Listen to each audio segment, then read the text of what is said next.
Mando, nandito ko sa Highline Supermarket ha. Dito mo ako sunduin. Okay? Sige. Miss, wala ba kayong singkamas dito? Eh, ma'am, ubos na po eh. Sorry po. Ma'am, yung mga pinaglilian nyo? Oo eh.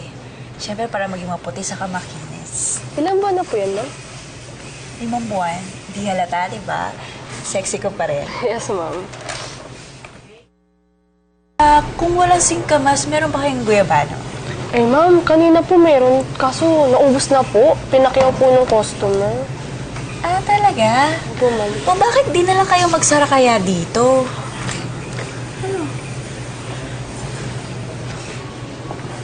Ano ba itong prutasan na ito? Natanong lang gusto ko, wala. Kairot pa? Kaba. Pero naalala mo, lagi ka na lang nauunahan. Parang dati, naunahan ka ni Emma dun sa wedding gown. Pwede ba, wag mong banggitin yung wala dito. Baka malasin ako. Nay, pupunta lang ako ng fruit section. Bibili ako ng mangga. Sige, anak.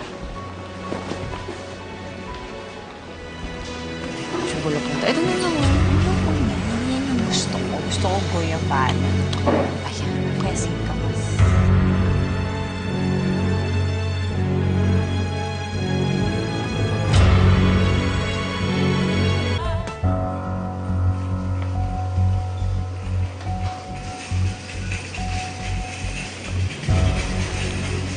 Ako, anak?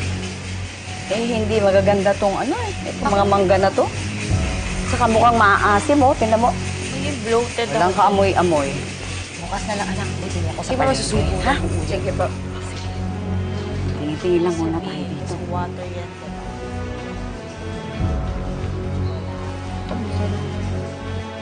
Kanay, dito Balik tayo. na ulit? O sige, balik ulit.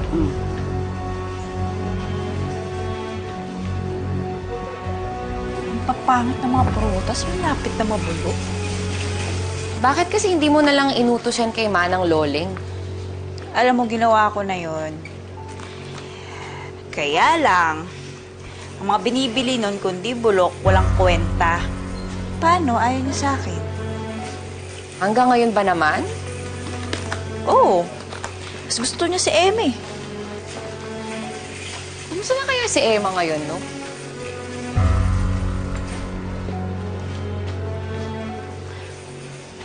Sana mabulok na lang siya, kagaya ng prutas na to. Ang harsh. Grabe. Georgia, let's go na. Baka dumating na si Rum.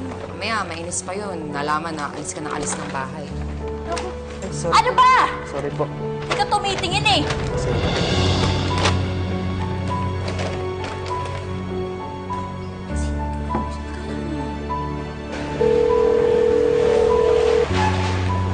Hello, Angelo? Palabas na kami ni nanay. Magbabayad na lang.